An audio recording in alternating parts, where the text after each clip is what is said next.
واخيرا بتنتهي مباراة النصر والاخدود 3-2 بطلوع الروح. بروزوفيتش النهارده بينقذ النصر وبيخليه يحقق 3 نقاط، والفكره مش في ال3 نقاط خالص في المباراه دي، هي الفكره في الفوز واهميه الفوز قبل مباراه الهلال والنصر في الدوري يوم الجمعه اللي جاي. النصر لو كان اتعادل النهارده فقد نقطتين كان هيبقى الموضوع فيه مشكله كبيره جدا في معنويات اللعيبه وفي معنويات حتى المدرب والجماهير في مباراه الهلال اللي جايه باذن الله رب العالمين في الدوري، واللي مأملين عليها كتير يا جمهور النصر ان احنا نكسب الهلال في المباراة دي، وان ده يكون مؤشر كبير على فوز النصر على الهلال بإذن الله رب العالمين في الكاس وتتويج النصر بكاس الملك. فالحمد لله رب العالمين على المكسب النهارده، وان هو جه في اخر لحظه، ده هيدي ثقه كبيره للجماهير وللاداره وللاعبين وللمدرب ان احنا باذن الله رب العالمين نقدر نعمل مباراه كويسه جدا قصاد الهلال يوم الجمعه اللي جاي ان شاء الله رب العالمين. وتقريبا الهلال هيدخل على المباراه دي وهو متوج ببطوله الدوري، بس برضو المباراه هتكون صعبه مش سهله على فريق النصر، والهلال مش هيفرط لان الديربي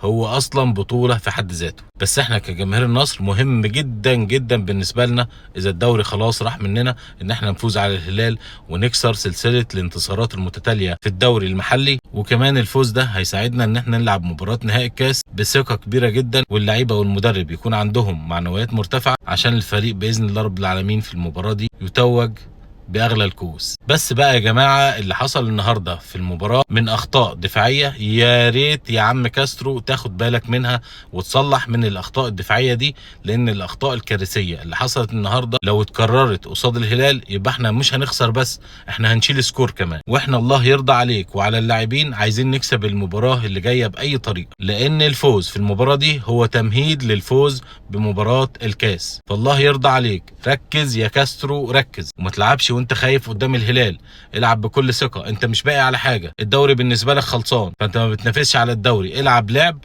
والعب مباراه تاريخيه ان انت تكسبها، وان انت يعني تهزم الهلال معنويا قبل ما تهزمه بنتيجه المباراه.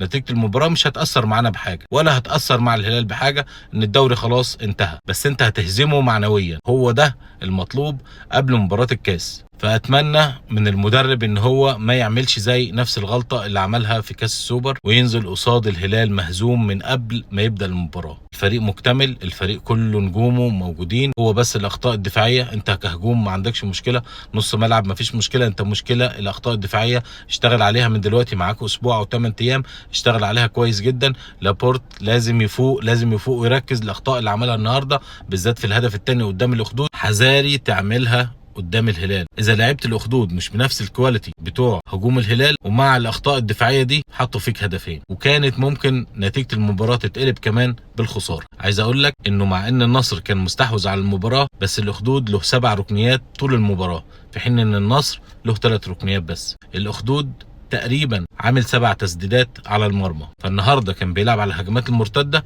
وقدر يشكل عليك خطوره وكمان احرز فيك هدفين. فانت الاخطاء الدفاعيه كانت النهارده صعبه جدا، اتمنى انها تتعالج في مباراه الهلال علشان تقدر تكسب المباراه.